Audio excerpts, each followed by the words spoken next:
You know what I love about this town is actually you. Everyone in it has got these massive souls. We're Luton people, and that's what we care about.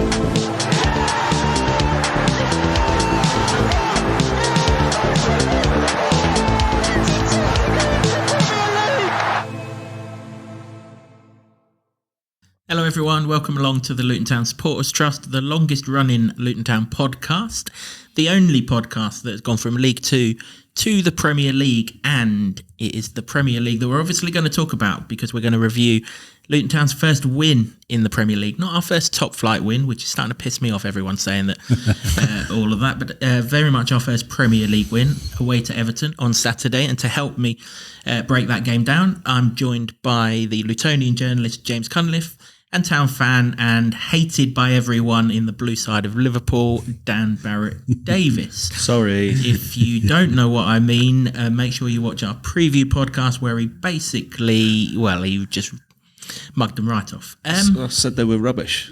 Well, you probably weren't wrong either, to be fair, on what we saw on Saturday. But actually, as you were at the game, Dan, and as everyone hates you, we might as well come back to you first. Right. You guessed 2-1. In that preview podcast, you were proved absolutely right. Yeah, for a change. One of our true Luton Town performances. Yeah, it was much like most of the games last season, I think, where we try and get ahead and try and hold on to it without looking like we're holding on to it, if you know what I mean. I thought they had a lot of opportunities, and if they put them away, we're in massive, massive trouble. But they couldn't shoot, and we could when it mattered, and we scored some nice goals. And I thought generally, we were very resilient, withheld a lot of pressure from the home side. They could argue that they had all the possession and all the chances to win the game, but if you don't put them away, you don't win the game, do you? And that's why I think we deserve to win it. Yeah, I think Sean Dyche. Yeah, I think Sean Dyche nailed it, didn't he? All the numbers don't mean anything apart from the one that is usually in the top right-hand corner of the screen during the game. I should just say we are recording this episode of the podcast at the Hightown Club, so if you do catch a little bit of background noise, there is some entertainment on downstairs, but we're not going to begrudge anyone that. We're all in jovial mood, and quite rightly so, James, because this win's been coming. We've said it's been coming. The performances have improved and improved and improved, and it improved again. And finally, this time, we were clinical in front of goal, and we got exactly what we deserved. Yeah, I mean, what a result. It's a long time coming. We've been waiting for this for a long time, but it's been building towards this, and it should have come against Wolves. It didn't. And any hangover that anybody might have thought that would have happened because of the Exeter game didn't. And 3 points on the board. So, if you take the two games together, I thought that the results would come the other way around, and it would be a win against Wolves and a draw against Everton, which is what I predicted, a 1-1 draw, which I was joyous when it quickly went out the window and got two quick goals in that first half. That's what you want, really. I mean, you've got everybody knew you'd have to weather the storm, and Rob Edwards did his pre-match press conference. He was talking about that as well. That's understandable, but you do that and then you've got to make it count. And, finally, Luton were far more clinical than they have been. And that's these incremental steps that they're making. And, it was a good day. Yeah, absolutely was. For us.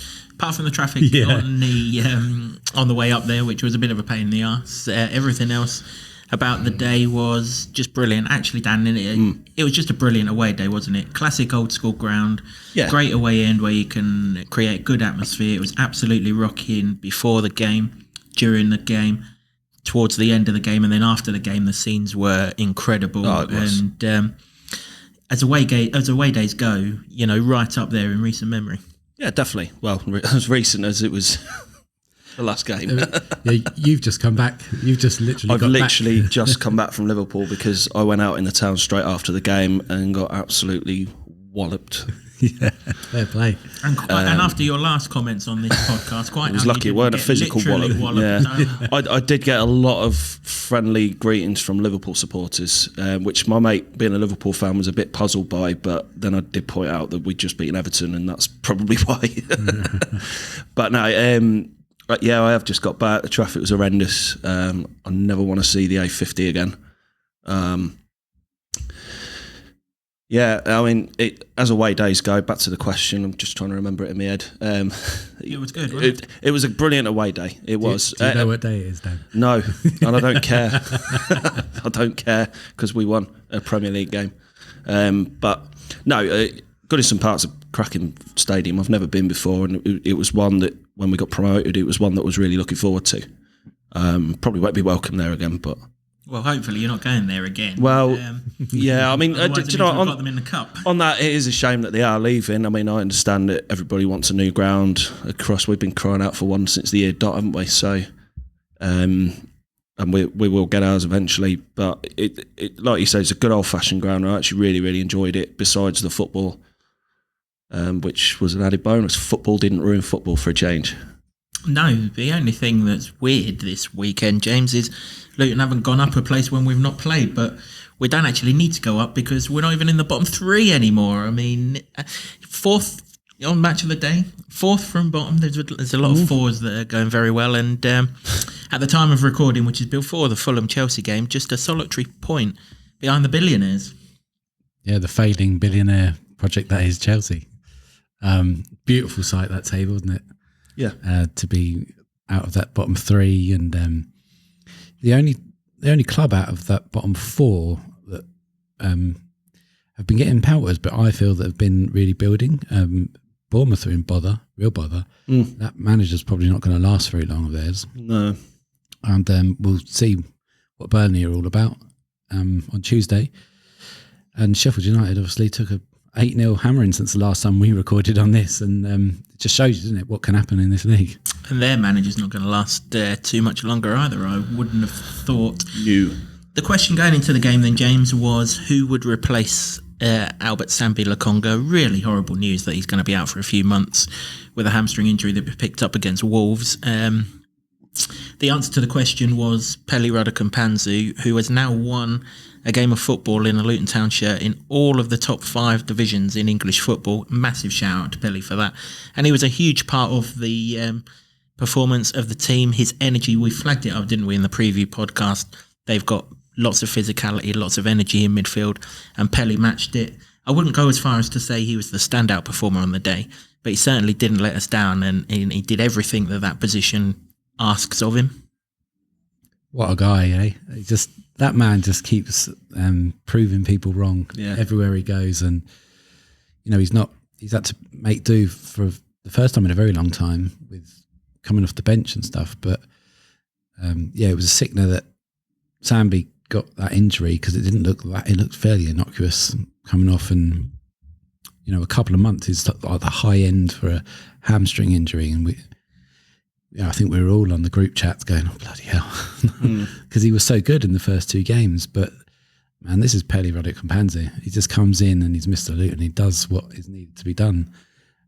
He's played all over the midfield. He's played in defence. Did he play up front once? Probably. Goal? Maybe. Who knows? Who cares? Done it all. It just ain't played in goal yet. We're waiting for Kaminsky to get sent off and run out of subs. Yeah.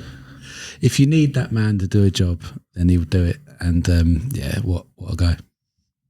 Absolutely. And let's not forget that, he was up against sort of 3 international midfielders in that centre of Everton's midfield, which was overloaded. It's the first time actually that we've played a team this season, and we've made a big thing of this, that didn't play 4-3-3.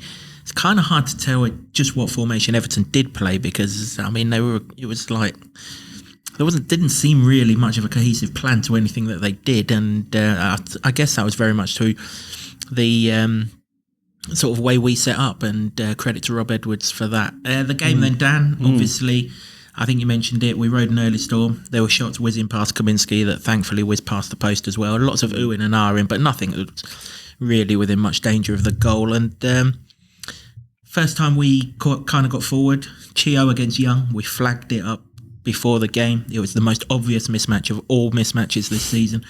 He just roasted him, kept on roasting him, one corner after corner after corner. Should have gone ahead before we did. Tommy headed over, nearly made to pay for that, but pretty much soon after, another corner, Morris header deflected over from the resulting corner. Morris hits the crossbar. What is it about us hitting the bloody woodwork at 0-0? But thankfully this time it bounced down. Yeah. Absolutely no idea what Ashley Young was doing, bashing it straight at Lockyer, but I'm mighty glad he did. Into the net, cue limbs. Yeah, brilliant. I mean, you've just summed it up perfectly there. Dan doesn't remember. He was 3 sheets to the wind before I've had kick-off. to quickly rewatch it before going on. But yeah, no, I do remember little bits. Morris getting the head on it, you know. It comes off the keeper. And you see Lockyer, when you watch it back on the replay, Lockyer actually shrugs his man off. I think it was Branthwaite, who seemed to throw himself about a bit at our players.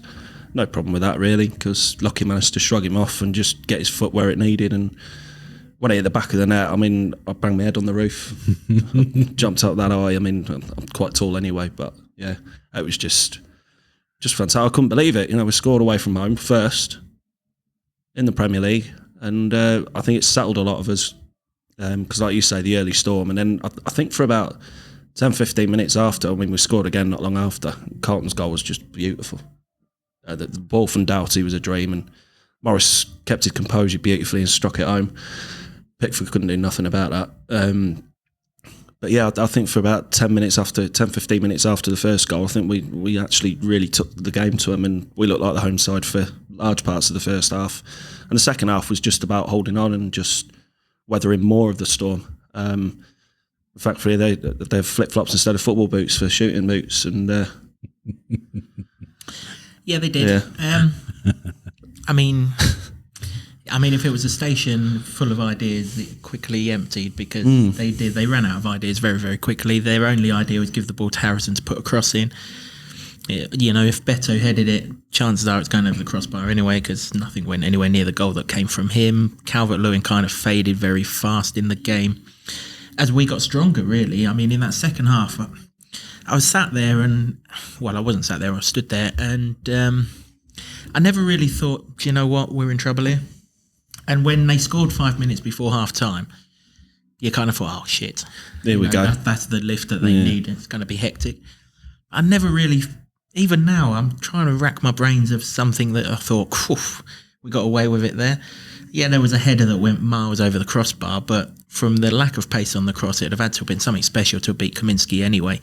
Everything else was just balls whizzing across our box, but Luton Town have just come from a league that's bloody full of them. We're going to defend them absolutely fine. You know, even with like the changes in defence, I never really thought we were going to concede that equaliser. And actually, I was trying to work out if there was a way that we could have got a third, and we were just a slight early movement from Jacob Brown. Otherwise, we'd have had that third. And yet another lovely move. I mean, Alfie Doughty's left peg, I mean, it's going up in value every single time he touches the football in this league. He is incredible. I mean, he's played 3.5, call it 4 games in total in terms of minutes, and he's already up to 11th for crosses in this division, in this entire division. And you know, some teams have played 2 more games than that. It's fantastic what he's done, and we should really say that because obviously when Giles signed, we all knew that he was going to start because Luton Town don't spend £5 million on a player.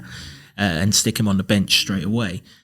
But Doughty, he was like, no, I'm not giving my place up. And ever since that wonder goal against Gillingham, he has been absolutely fantastic. And again, I'm not totally convinced he was my man of the match on Saturday, but he was right in the conversation. I was so pleased for him, really, because he was such an outstanding performer last season, and just by virtue of that price tag on Giles, really, he's unlucky to come out. I mean, you don't know what has gone on in training, obviously, but he's really, really stepped up since that Gillingham game where he was one of the players on that pitch, one of the best players in that game. The goal was amazing.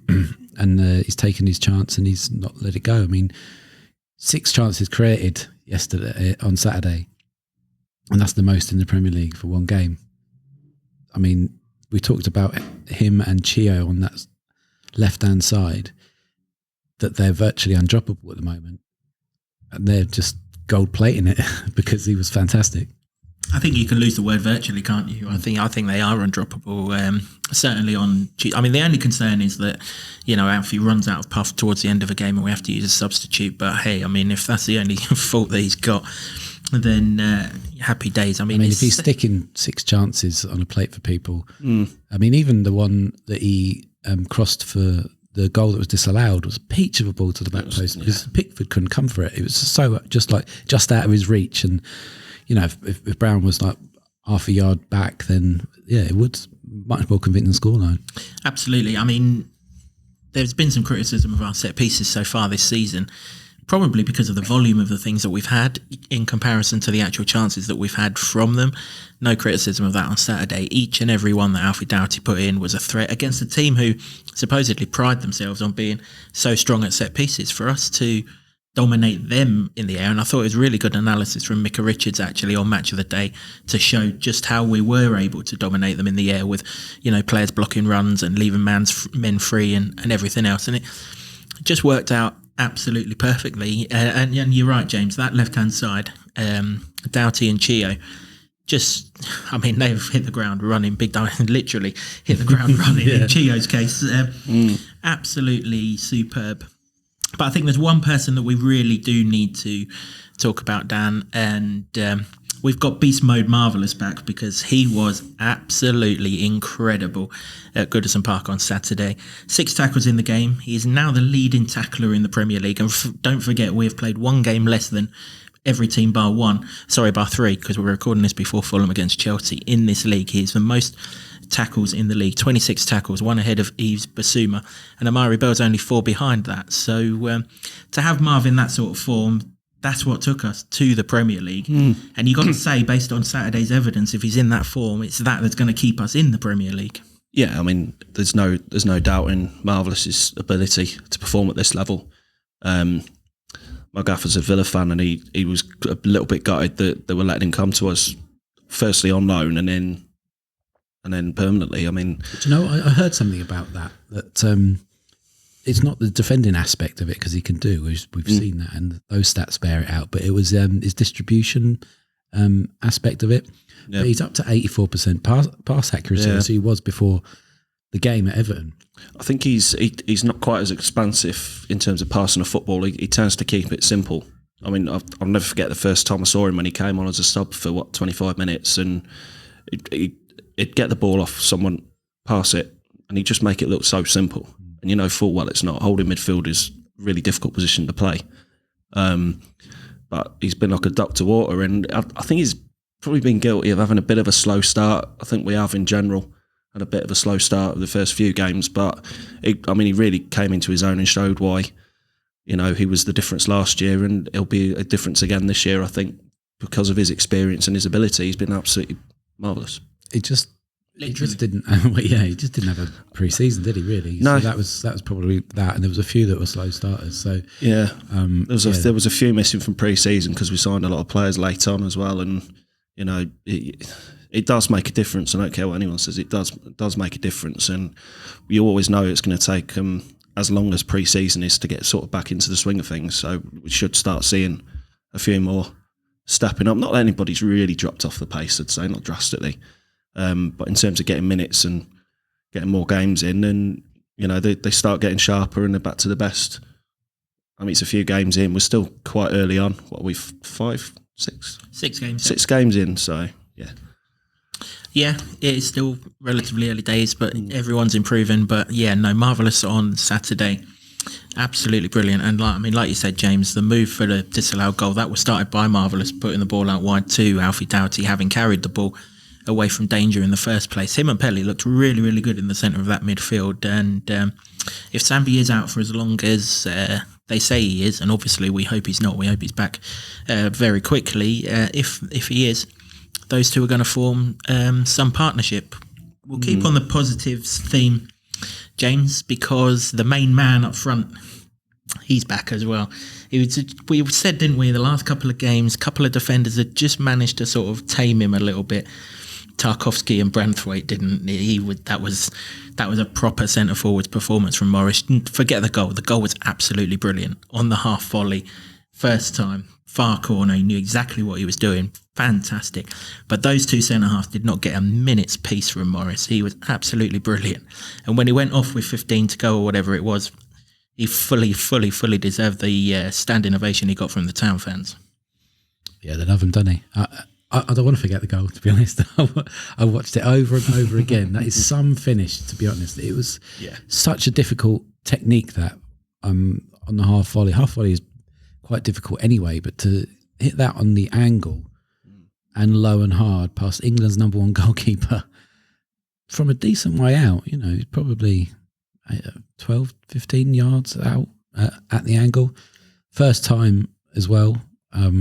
Again, Doughty's ball was sensational, and that was a training ground move. I'd seen a lot of Everton fans going, "Well, the marking was terrible." Yeah, well, it is. It was. Yeah. But they've exploited that. Also, there was a lot of attention taken off by the players, and you've mentioned it already, and that was running through the middle, which happened a lot of times. So whatever Alan McCormack's doing on the training ground is starting to, come off now, isn't it? So but Carl Morris that's his first goal in open play as well. I mean, technically it's a set piece, but his first goal that isn't a penalty. It's going to do him the world of good. Should have had another one as well. If it weren't for a couple of yards that Jacob Brown was off, but his all-round contribution really. He's really starting to get to grips with this league, I think, as they all seem to be. You can't deny that by the thing where they're talking about the improvement journey that is going on, and everything is going up and up and up from that first game at Brighton, and they're learning quickly, and that's all you can hope for. 30 aerial battles won now for Carlton Morris this season, more than anyone else in the Premier League. And when you think that the list consists of mostly centre-halves, kind of goes to show just how well he can bully centre-halves, that he's got the most of them. Just incidentally, 2 ahead of Brentford's Ethan Pinnock, 6 ahead of Onana that we played against yesterday, not the Manchester United version. Don't think he could win an aerial battle if you paid him. But I'll tell you what, though, when you look at these stats that are now coming out, that Marvellous Nakamba top of the tackling stats, Alfie Doughty's got the best stats at the weekend for chances created, and now Carlton Morris up there with aerial duels one. I mean, that's the way Luton are playing, and if you're winning those battles, then that's a hell of a improvement and a hell of a platform to build your season on, really, and everything is really looking great. Yeah, it really is. And it wasn't just Carlton Morris and Luton Town that no doubt benefited from that second goal on Saturday. Pretty much every Luton fan out there who does fantasy football, I would imagine, had Morris as their captain this week, given that it's double game week for Luton. So we've all benefited from that as well. And of course, nearly an assist for the first one as well. Unfortunately, Ashley Young decided to get in the way before he could have that. But I'm sure he'll get plenty more against Burnley. 2 more positives, Dan.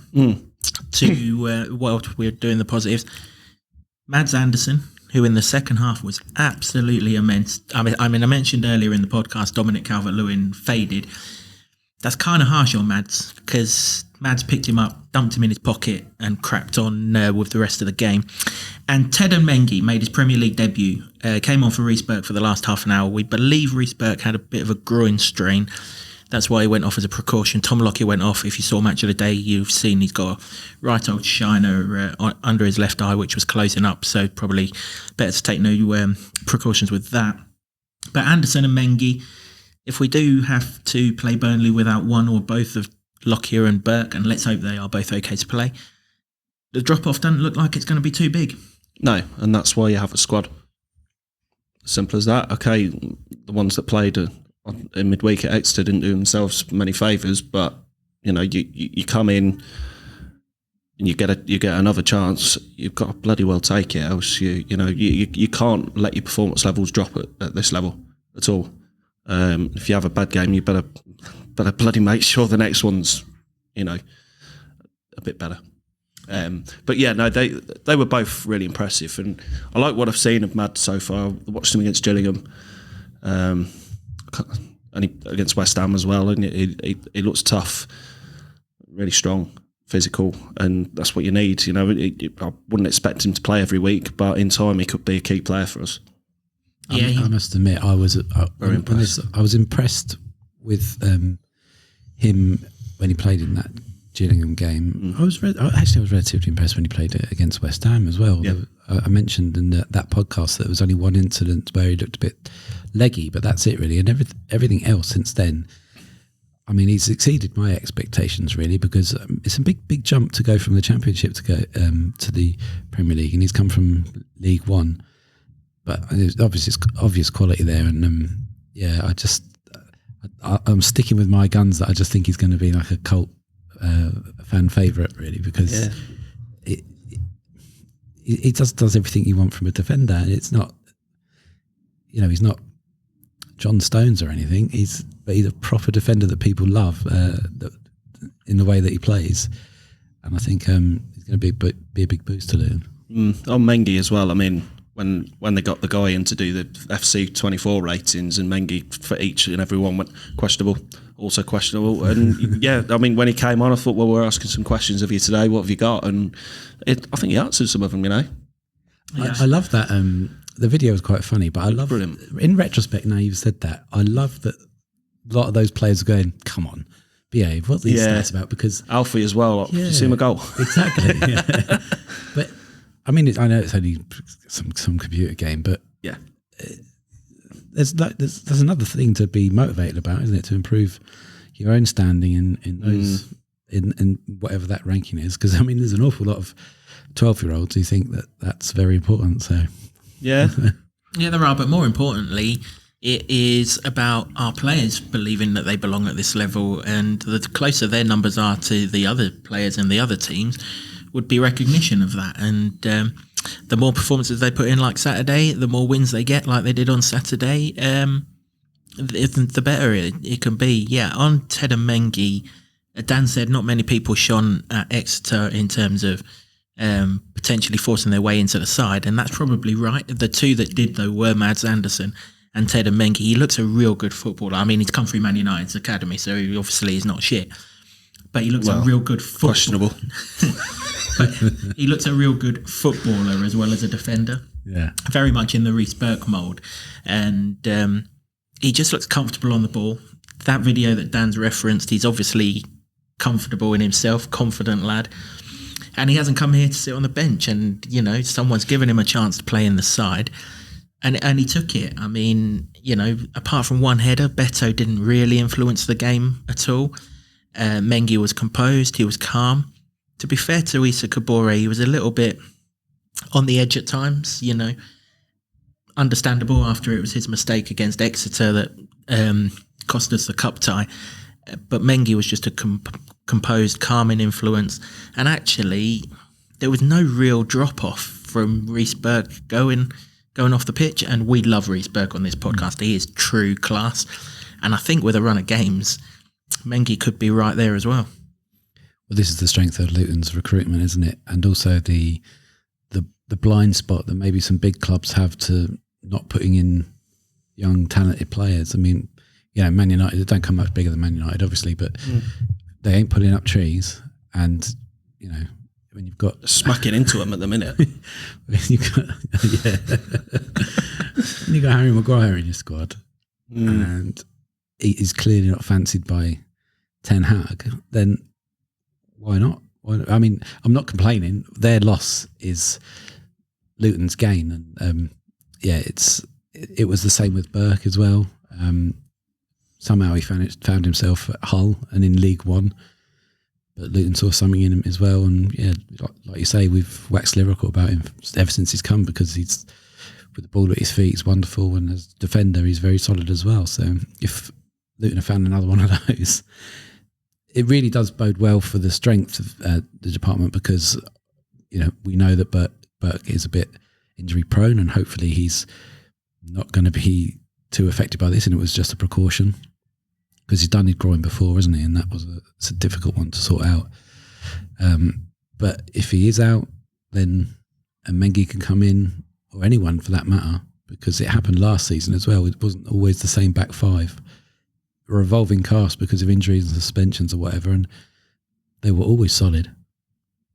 Yeah, they were, and I think, I mean, obviously that's the concern for Luton fans, isn't it? That Reece Burke, we just wish he can stay fit, and we hope that he can. But at the moment, we've got Gabe Osho out, and you were like, oh no, we really need Reece Burke to stay fit now. But actually, we've got backup to the backup, or whoever, whichever the number one is.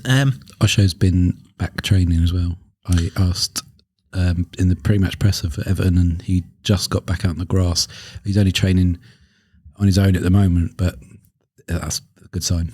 Absolutely, it is. Yeah, the more defenders we can have, the better. And of course, Osho, I suppose, technically could play that defensive midfield role as a backup, emergency backup, should it be needed. So yeah, all looking good there.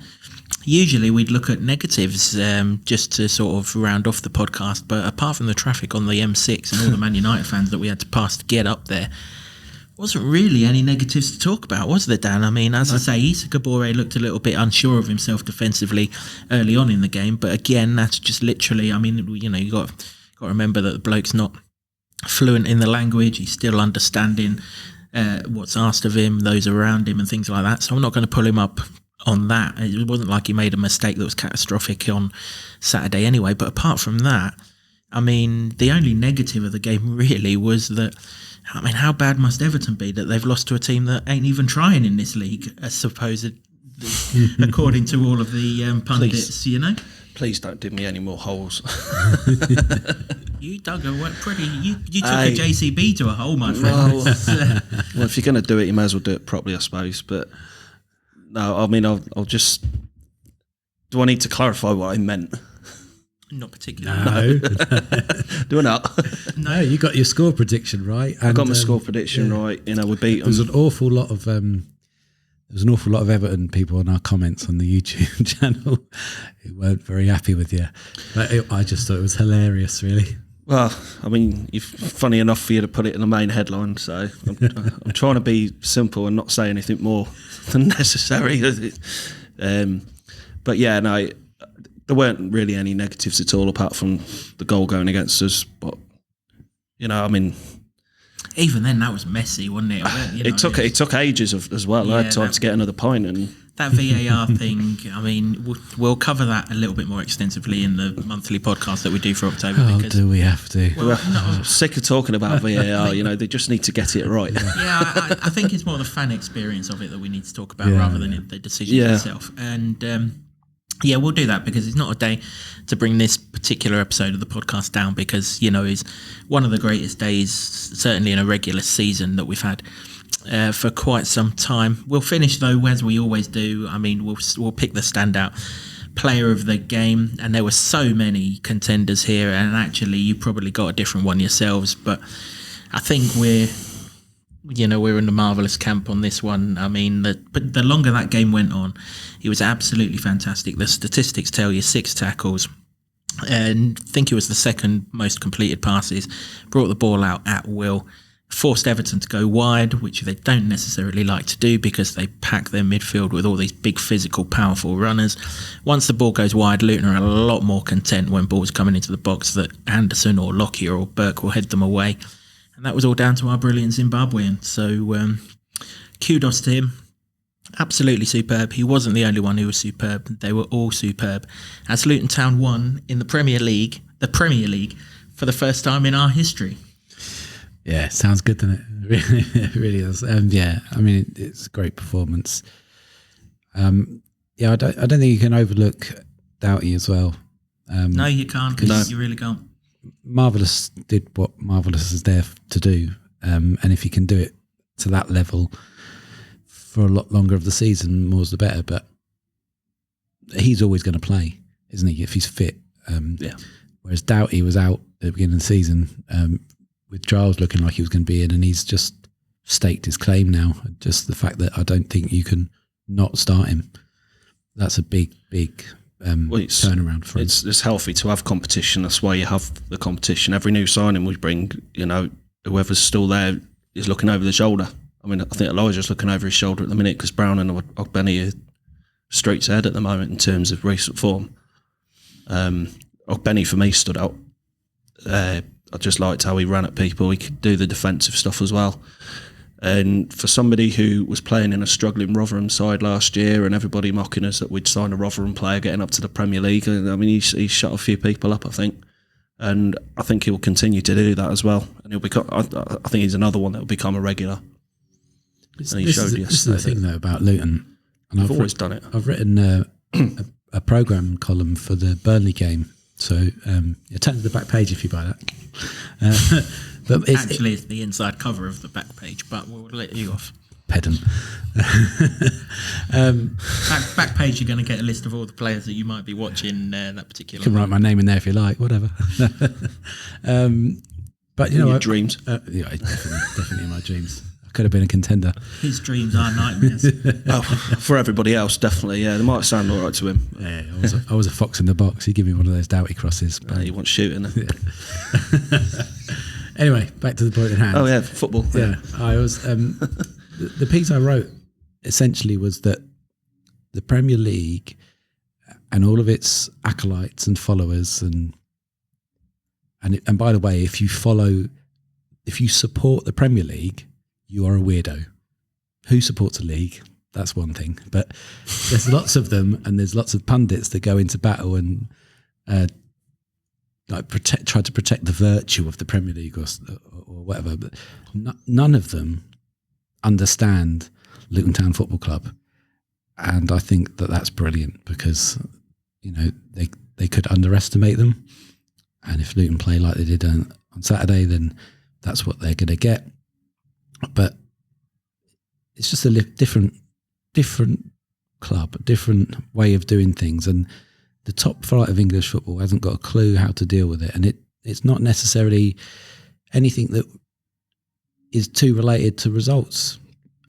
Even it's just that they cannot understand how a club can be run by supporters in a sustainable way, where you don't splash loads of money and you can do a job. They haven't got a clue, and I'm here for it all day long. As we all are, and it's what makes days like Saturday all the more sweeter, the way that Luton Town Football Club do it, and long may we continue doing it. And hopefully that was the first of many Premier League wins on Saturday. I'm sure it is, because these players are improving with every game of football. That's it for this episode of the podcast. Thanks very much for listening or watching, however you've consumed this podcast. Our thanks as always go out to the Hightown Club for being fantastic hosts for us. We thank Sean Grant and the Wolfgang for our wonderful intro, and Ed Smith Creative for all the designs that you can see on the set. As we've said before, if you are not a member of the Trust and you'd like to become a member and strengthen our voice, which feels a bit important after yesterday, where we went to a club whose owners and fans are not as united and as connected as what we are. If you want to become a member, www.lutontownsupporterstrust.com, and you can sign up there. It's £10 for adults, £5 for concessions, and as the banner behind Dan says, the stronger our voice, the bigger and better we can be representing Luton Town fans. So if you do want to join, head to the website. But until our next podcast, which will be, of course, to review the Burnley game, which comes up on Tuesday night, that's it for this episode. And, we'll sign off by saying, just like we did on Saturday, Luton are back. Thanks for listening or watching. Can you believe it? We are Premier League! Yes! I love this town. I love this town. I love this town. You know what I love about this town is actually you. Everyone in it has got these massive souls. We're Luton people.